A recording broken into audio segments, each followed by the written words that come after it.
자, 그 마지막 순서로서 이재명의 민주당, 이재명의 국회입니다. 지금 압도적인 다수색, 아마 범야로 보자면은 지금 현재 거의 190석 그 가까이 되는 거죠, 지금. 예, 예, 제가 볼 때 그 이재명 대표가 이번에 개표장에서 얼굴이 굉장히 안 좋아서 꽃다발도 안 받았다잖아요. 200석을 넘을 거라는 여러 가지 확신이 있었는데 마지막에 양문석이하고 김준혁이 때문에 안 돼서 화가 난 것 같아요.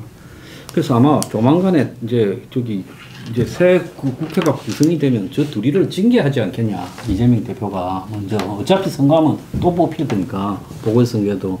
저는 그런 생각이 좀 드는데, 저하고는 이 이야기를 하는 것은 그만큼 이재명이 이번 선거에 기대가 컸다. 200석이 넘으면 자신의 법적 문제를 극복한다라고 생각했는데, 이 192석이 되면서 여전히 복잡하고 이 아픈 문제들이 남아있다라는 것, 또 여건과 끊임없는 머리 싸움이나 그다음에 공세를 취해야 된다는 이런 것들이 굉장히 스트레스가 있는 것 같아요. 그러면 이제 지난번에 총선에서 그렇게 비명행사 공천을 해도 다 욕을 했고, 나중에 하기는 뭡니까? 경향신문에서 그럼 이재명이 다 내려놔라 이런 이야기까지 했는데도 뻗혀가 이 대성공을 했다고 본인이 생각하기 때문에 이 성공에 굉장히 매몰될 가능성이 크다고 봐요. 그래서 이제는 당내 민주안이 이런 부분에 대한 최소한의 이 걱정이나 우려도 안 할 거라고 봅니다. 그래서 지금 벌써 보면 원내대표 박찬대라고 정해져가 있고, 그 다음에 당대표 경선에 나가려는 사람이 아무도 없잖아요. 옛날에 문재인이가 당에 이렇게 대표에 나섰을 때 박지원이가 경선에서 빠등빠등 했잖아요. 근데 이제 당내 경선도, 대표 경선도 없어진다고 하면 이거는 그 오랜 역사를 가진 민주당의 역사에서 사상 처음 있는 일이에요. 그러니까 민주당이 어쨌든 이재명이 대통령 선거를 당선되든 아니면 퇴출되든 간에 그때 그게 올 때까지는 민주당 내부에서 경선이나 선거나 이런 게 별 의미가 없다. 그래서 어떤 자리든 사전에 내정할 거다. 그래서 이재명의 성격으로 보면 이런 것들을 경선에 던져놓고 자유롭게 뽑아라 이런 사람이 아니라고 저는 보고 있습니다. 그렇기 때문에 원내대표도 정하고 국회의장도 정하고 국회 부의장도 정하고 법사위원장도 정하고 상임위원장도 다 정할 거라고 보고 있어요. 그래서 민주당은 그야말로 역사상 유례없는 반민주당으로 되어갈 거다라고 보여요. 제가 이번 주 칼럼, 그 폴리뉴스 칼럼 그 제목이 새로운 여의도 대통령이었잖아요. 예. 그러니까 그 사실은 뭐 20년을 지금 이렇게 터울이 있긴 하지만 사실 과거 한나라당 이해창 총재의 그 지금 이제 정치적 행보를 처음 대선 실패 이후에 총재 연임까지 그 상황이 똑같이 가고 있어요. 똑같이 가고 있기 때문에 그래서 당시 그때 그 김대중 정권이 2000년 16대 총선에서 지고 난 뒤에 사실은 모든 걸 갖다가 이해창 대표와 영수회담을 통해서 어떤 식으로 돌파구를 열었거든요. 쉽게 말하면 당시 이해창 총재에게 도장을 받아야만 나갈 수 있는 그런 상황이었는데 오히려 지금 윤석열 대통령이 오히려 그것보다 더 심한 상황이잖아요. 그렇다고 한다면 저는 뭐 지금 어떻게 보면 본인은 뭐 이해창하고 비교하는 것 자체를 정말 뭐 체질적으로 깜짝 싫어하겠지만 제가 봤을 때 새로운 여의도 대통령이 탄생한 거거든요. 그러면 문제는 여의도 대통령이 국민의 대통령이 되느냐? 안 됐잖아요. 안 되는 이유가 뭡니까? 본인 스스로 이해창이 뭐라고 이야기하는 세 가지를 꼽은 거 아니에요? 기득권, 중도층, 인터넷을 꼽은 거거든요. 김준영, 양문석 이 부분을 물릴 수 있을 것이다. 그렇게 하면 저는 그러니까 이해창 총재가 인터넷을 꼽은 이유는 인터넷이라는 새로운 기기를 활용을 잘 못하고 홍보 못해갖고 노무현 졌다는 식으로 이야기했는데 결국은 지금 인터넷을 사용하는 사람들이 2030 젊은 층들이잖아요. 그 관점에서 본다고 한다면 이재명도 똑같아요. 이번에 지금 사실은 지금 젊은 사람들이 표심을 못 얻었는데 사실 그 못 얻은 이유 중에 하나가 바로 소위 말하는 내로남불이 여전히 있는 거예요. 이게 바로 이 김준혁과 양문석인데 이 고리를 쳐낼 수 있을까? 제가 봤을 때는 그럴 가능성이 별로 없다고 봐요. 사실 그런 측면에서 봤을 때 이러한 부분들 그러니까 지금 2030의 표심을 장악하는 부분도 지금 첫 번째 이 허들이고요. 두 번째는 중도층이죠. 지금 아까 박찬대 최고가 최고 강성의 이 지금 발언들을 계속해왔던 장본인 아닙니까? 그런 사람을 사실은 뭐 지금 이재명의 그 마음에 따라서 지금 자동적으로 다 정리돼 그 막 열 몇 명이 지금 거론되는 인물들이 싹 다 꼬리를 감춰버렸어요. 그렇다고 한다면 이거는 말 그대로 지금 소위 말하는 개딸들이 이야기하는 팬덤의 지금 다 타겟을 맞추고 있는 거고 여기에 해가지고 지금 뭡니까 추미애 같은 경우는 국회의장 중립이 뭔 필요 있냐. 뭐 서원숙 최고 같은 경우 협치란 말도 쓰지 마라. 이런 식으로 강경하게 가는데요. 이런 식으로 가갖고는 이해창 총재가 꼽았던 두 번째 패배 이유인 중도층 절대 잡지 못합니다. 세 번째, 기득권이죠. 기득권, 이해창 총재가 아까 여의도 대통령 대임으로써 자기도 알게 모르게 대세론에 올라타버린 거예요. 올라타면서 사람들이 생각했을 때 이해창 총재가 이 소위 말하는 야당 총재가 아니라 여당 총재로 여겼다는 거죠. 그는 지금 이재명 대표도 이번 총선 끝나고 난 뒤에 여론조사하면 압도적인 차기 선두자 1위예요. 대세론 타고 있거든요. 이 상황이 지금 3년 내내 간다고 생각해 보십시오. 그러면 아마 정상적으로 대통령 차기 대통령 선거를 하게 된다면 바로 이 기득권 프레임이 갇힐 수밖에 없는 것이죠. 이 세 가지의 질곡을 이해창이 겪었던 세 가지 질곡을 어떻게 돌파할 것이냐. 그건 이재명 대표에게 던져진 숙제입니다. 아니 이재명 대표가 자기 주자했을 때 압도적으로 나와요? 네. 조국 대표가 한 절반 정도는 따라올 줄 알았는데 조국 대표는 10%도 안 되고 혼자서 저기 30%대를 유지를 하니까 야권 내에서 그러니까 이게 뭐 압도적이죠. 압도적이고 두 번째는 이제 그런 차원에 두고 이재명 대표는 차기 대권에서 걸림돌이 없어졌습니다. 유일하게 이재명 대세론이라 말할 수 있어요? 야권 내에서는 지금 이렇게 대세론 상태에서 딱 하나 남는 거는 사법 리스크다 말입니다. 사법 리스크를 극복하는 제일 좋은 방법은 한 소장님 말씀도 하나 제일 좋은 거는 5번 선거에 되고 200석 이상 이겨버렸으면은 어떻게 보면 제일 책경이었죠. 근데 200석을 확보를 못했기 때문에 지금 얘기되고 이재명 대표의 당면 과제는 사법 리스크이기 때문에 제가 볼 때는 당대표를 유지를 할 겁니다. 이번 총선에서 상당히 큰 승리를 거뒀고 실제로 뭐 국민의 5번에 당대표 하는 거에 대해서 이재명 대표가 당대표 한 번 더 하는 거에 대해서 어떻게 하느냐 물어보니까 46.2대 49.4 이래 나오니까 창성이 약간 적어도 이제는 역풍이 많이 줄어들었잖아요. 더더욱이나 그 46저기 진보는 이 중도층에서는 동의가 높다 보니까 뭐 국민의 역풍도 지금 크지 않고 일단 사실 당선이 되어도 일반 국회의원과 당대표는 전혀 달라요. 대응하는 능력이. 그래서 내가 보건 데는 아마 당대표를 한 번 더 하지 않을까로 보고요. 다음에 여기 뭐 원내대표, 국회의장 이런 문제는 저기 이제 전체 이재명 대표의 3년 로드맵 과정에서 필요한 인물을 아마 지명하거나 선택해서 보통 기업체에서 인사하듯이 하지 않을까 이렇게 보여요. 그렇죠. 지금 원내대표도 임기는 1년이고 국회직도 2년에 이렇게 번갈아가면서. 그러니까 이제 같은 인물이라도 전반부에 이 인물을 내는 게 나을까, 후반부에 이 인물을 내는 게 나을까, 그런 어떤 고려를 통해서 이제 결정하는 그런 뭐 기업의 인사와 같은 그런 정도의 문제가 아니겠는가 봐요. 그래서 저는 이재명 당대표의 어떤 연임은 뭐 지금은 그거는 뭐 기본적인 상황인데 추대까지 가는 거는 좀 그렇다. 그랬을 때 뭐 누구를 갖다가 내세워서 그래도 한 뭐 지난번에 77.77%니까 8대2 정도 수준은 좀 맞춰야 되지 않나. 그래도 아무도 안 쓰려고 할 것 같은데요. 두 번째는 이 원내대표 보고는 상당히 좀 놀랐어요. 이렇게 그래도 이 국회의원들이 다음 이 공천을 갖다가 이재명 대표가 할지 안 할지도 모르는 건데 안 한다고 볼 수도 있는 건데 이 아까 말한 3, 4선들이 일제히 정리가 되는 걸 보고 야 이거는 정말 뭐 대단하다고나 할까. 그 다음에 차기 이제 국회의장이 저는 조금 재밌지 않겠나 이렇게. 저는 탄핵의장으로 추미애를 밀어붙일 가능성이 크다고. 탄핵의장으로. 네. 제가 좀 들은 바로는 민주당 쪽 소식이 아주 밝은 사람 이야기를 들어보니까 추미애 카드는 이재명 대표 입장에서 부담스럽다. 부담스러운 그러니까 강경한 모드도 있지만 본인이 컨트롤이 안 된다. 일단 의장이 되고 난 뒤에 컨트롤이 안 될 것이다. 그래서 이렇게 되고 난 뒤부터는 뭐 내가 의장인데 이것 때문에 상당히 좀 망설이는 측면이 있고, 두 번째는 조정식 카드는 지난 후에 그 공천 과정에서 조정식 그 사무총장이 불출마한다는 이야기 돌았잖아요. 그게 사실은 이 친명계에서는 내부적으로 이야기가 된 거래요. 그런데 거기에 그 조정식 사무총장이 아주 강력하게 반발을 했대요. 안 된다. 나 무조건 나가야 된다. 그래서 그때 사실 이재명 대표가 상당히 조정식 총장한테 상당히 실망을 했다. 그런 이야기도 있고요.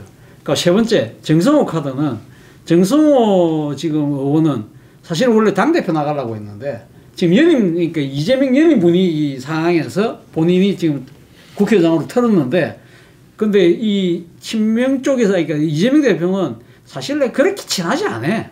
뭐 내가 이렇게 말은 하지만 그 내 복심은 아니야. 그랬던 이야기를 한답니다. 그렇기 때문에 요 세 가지가 그게 굉장히 저는 정성을 잘 알거든요. 네, 나하고 네, 같이 정치 입당했잖아요. 네, 기자회하고. 네, 그래서 잘 아는데 네.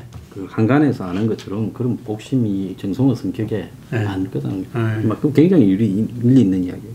그래서 이 세 명 다 이런 핸디캡이 있어가지고 이게 상당히 잘 봐야 된다. 그런 이야기를 하더라고요. 참고 삼아. 어쨌든 뭐 세 분 중에 한 분이 국회의장 되지 않을까 싶습니다. 그거는 또 그것도 우리 이재명 당대표의 어떤 결정이 달려 있다. 볼 수도 있을 거고요. 지금 이재명의 민주당이 완성됐기 때문에 하여튼 마지막으로 요 이야기는 좀 하고 정리했으면 좋겠는데, 이재명과 조국 협력 관계냐 경쟁 관계냐 이 부분. 네, 제가 빨리 하겠습니다. 저는 둘이 봤을 때 조국이 친문을 대변해 가지고 굉장한 경쟁 관계가 되면서 점점 관계가 더 악화될 거라고 보고 있어요. 그래서 조국이 이제 남은 그 야당들을 끌어들여서 자기 당의 세를 키우는 부분에도 이재명이 아마 굉장히 압박을 할 거라고 보고 있습니다. 그래서 솔직히 말하면 둘이 다 강성으로 지금 이 지지자들의 지지를 받으려고 하는 이 부분이 야권에 지금 큰 폭탄이 될 수도 있다. 절대 협조 안 하는 관계가 될 거다. 이재명 입장에서 조국이 가지고 있는 화이트 칼라나 중도층 2030에 대한 지지가 굉장히 배가 아플 것이다. 이번 총선에 나타나는 거. 좀 사는 사람들이 이재명 찍기는 싫고 조국 찍었다라는 부분.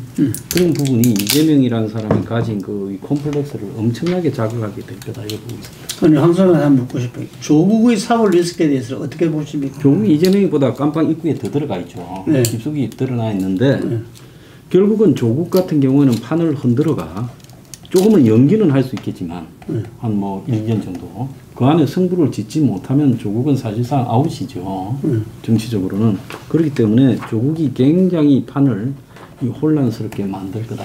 그런 측면에 봤을 때는 이재명은 조국보다 시간이 많으니까 여유가 좀 있다라고 보고 있거든요. 그러니까 조국이 더 강성 주장을 하고 정부의 강경 투쟁을 할 때 이재명이 이런 부분에서 여러 가지로 열받을 상황이 많이 생길 수 있다는 거죠. 조국이 점점 야권의 강성 지지자들 지지를 모을 가능성이 있다. 아니 이게 조국의 사법 리스크는 바로 좀 가까이 와 있잖아요. 네, 가까이 와 있으니까 조국이 세게 나가서 어쨌든 윤석열 정권의 헌정 중단이라는 이런 사태가 초래돼야 조국이 사법 리스크를 근본적으로 벗어날 수 있는 계기가 생긴다. 이렇게 보는 거죠. 파기환송을 조국은 지금 파기환송 끌어내는 방법 말고는 없지 않습니까? 재항고하고.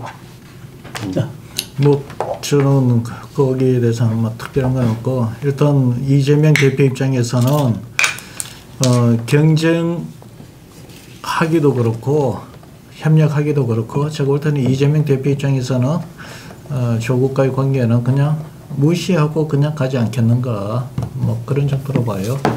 경쟁하기면은 키워줄 것이고 협력하기는 부담스럽고 그런 관계예요. 조국 대표가 이번에 영수회담 전에 네. 뭐 범야입니까? 야권 연석회를 했다고 하다가 이 민주당에서 반발이 나오니까 맏형으로서 민주당을 그러니까 범야권 회의를 만들어서 주도해 주십시오. 이래 이야기했거든요. 범야권 연석회의를 엽시다가 아니라 하는데 민주당이 하는데 그 의장은 이재명 대표가 하십시오. 그럴까지 이야기를 하면서 이제 이야기를 했는데 결국은 제가 봤을 때는 자기도 그 윤석열 대통령하고 그 자리에 끼고 싶다. 자기 지분을 어떤 식으로든 태우고 싶다는 그런 의지를 비친 것 같고요. 저는 그렇게 생각합니다. 지금 요새 말하는 2조 제기라는 표현을 쓰잖아요. 조국을 이용을 해서 이재명을 그러니까 제어한다 하는 것인데 사실은 그거는 윤석열 대통령이 상당히 바라는 거겠죠. 소위 말하는 조국과 이재명의 갈라치기를 통해서 한다. 그리고 심지어는 이런 이야기도 있어요. 만약에 조국 대표가 만약에 확정 판결을 받아서 수감이 된다 하더라도 앞으로 이거 2년이잖아요. 2년이면 아직 3년이 남았기 때문에 가석방이라든지 아니면 뭐 사면복권을 통해서 그러니까 대통령 자격을 그 후보 자격을 줄 수도 있다. 그래서 이게 소위 말 2조 재윤이라는 말이 나오는 것이고 그 이재명 입장에서는 2조 재윤이에요. 조국을 이용해서 그러니까 윤석열을 제압하자는 거예요. 그러니까 지금 뭐 소위 그 한동훈 특검법, 그러니까 김건희 종합 특검법 이런 부분들 열심히 해라 선명성 해갖고 결국은 가면 지금 윤석열 정권 허무는데 네가 좀 앞장서라는 생각을 아마 지금 이재명 대표는 하고 있을 것 같고 그럼 조국 대표는 뭐냐 이재윤이라는 거예요. 이재명을 이용해서 윤석열을 제압한다는 거죠. 쉽게 말하면 지금 이제 그러니까 민주당이 압도적인 거대의석을 갖고 있기 때문에 이 스테커를 열고 하는 거 민주당이 하고 자기가 그 뒤에 정치적 그러니까 과실을 챙기는 이게 어떻게 보면 세 명이 다 지금 그 일종의 동상이몽인데 그래서 뭐 어떻게 될지 모르겠지만 아까 그 조국의 그 사법 리스크 있잖아요. 조국 사법 리스크는 저는 제가 생각했을 때는 빨리 결론이 안 날 가능성이 상당히 높다고 봅니다. 지금 일단 이번에 소부로 넘어갔잖아요. 소부의 그 주심 판사가 정경심 그 2심을 그 해서 유죄를 내렸던 판사거든요. 그 사람이 지금 대법관이 됐는데 그렇기 때문에 같은 공범인 상황에서 특히 부부의 상황에서 이 지금 그때 당시 재판장이 이번에 지금 소부의 주심이기 때문에 일종의 기피 신청의 대상도 될 수 있다고 그래요. 합의부를 할 수 있다도. 그래서 그렇게 될 경우에는 그런 것도 있고 또 하나는 그 소부 안에 지금 4명이 구성되고 있는데 4명 중에 1명이 이용구 대법관이잖아요. 이용구 대법관이 조국하고 아주 절친이잖아요. 그래서 물론 이 양반 같은 경우는 지난번 청문회에서 자기가 기피 신청을 하겠다고 했기 때문에 기피 신청할 가능성이 높지만 그중에 또 1명이 노정희 대법관이에요. 그 진보 대법관이거든요. 그러면 노정희 대법관이 지난번 이재명 이 공직선거 그때 위반 때가 주심해가지고 결국 전원심으로 넘겼던 판사이기 때문에 상당히 그래서 이 안에서 이게 쉽게 말하면 합의가 안 되면 전원심으로 넘어갈 거라는 거죠. 전원심 넘어가면 진짜 세월아 내월아 될 수 있거든요. 그리고 만약 전원심에서 서로 이야기가 안 맞을 경우에는 일부 무죄 취지로 파기환송되면 2007년 3월까지 결론이 안 날 수도 있다. 그래서 의외로 조국의 정치 생명이 내년 대선까지 갈 수 있다는 전망도 만만치 않습니다. 예.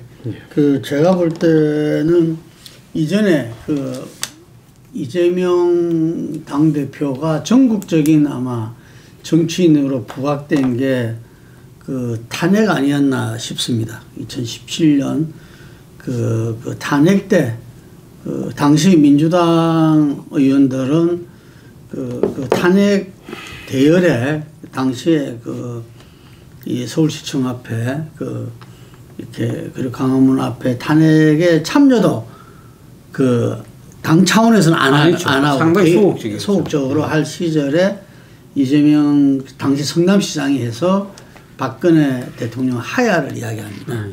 그래서 상당히 그때 가장 강경한 주목을 받았고 민심을 그대로 받아안는 그런 지도자로서 평가를 받았었는데 오늘의 지금 조국이 바로 지금 어제의 이재명의 어떤 이미지를 받고 있는 거 아닌가 이렇게 싶습니다. 그래서 이번 선거에서도 아마 사람들 내리 속에는 윤석열 대통령, 윤석열 정부 3년은 너무 길다.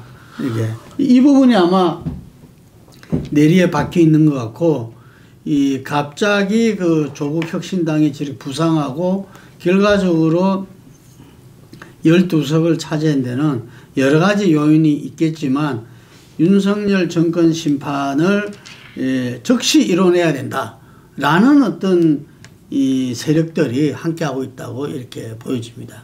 그래서 지금 이 10가지 요구사항도 지금 내걸고 했잖아요. 그래서 그런 일련의 과정이 가장 강경적으로서 그 부분에 대해서 뭐 특검법도 제일 먼저 발의하겠다고 하고 있는데 그런 모습 속에서 본인의 어떤 그 정당성의 조국과 조국혁신당 근거를 갖다가 지금 다지는 게 아닌가 이렇게 싶고요. 그러면서 또 정치는 현실이고 그래서 22대 국회에서 실제로 그 한판 승부에 준비하는 모습이고 아마 그 첫 출발이 교섭단체를 만들겠다 책임지겠다고 했는데 지금 그거는 조금 그 이후로 제가 듣기로는 이 시민사회 단체에서 혁신회에서 참여했던 두 분이 그 민주당 잔류를 오늘 그 발표를 하는 모양인데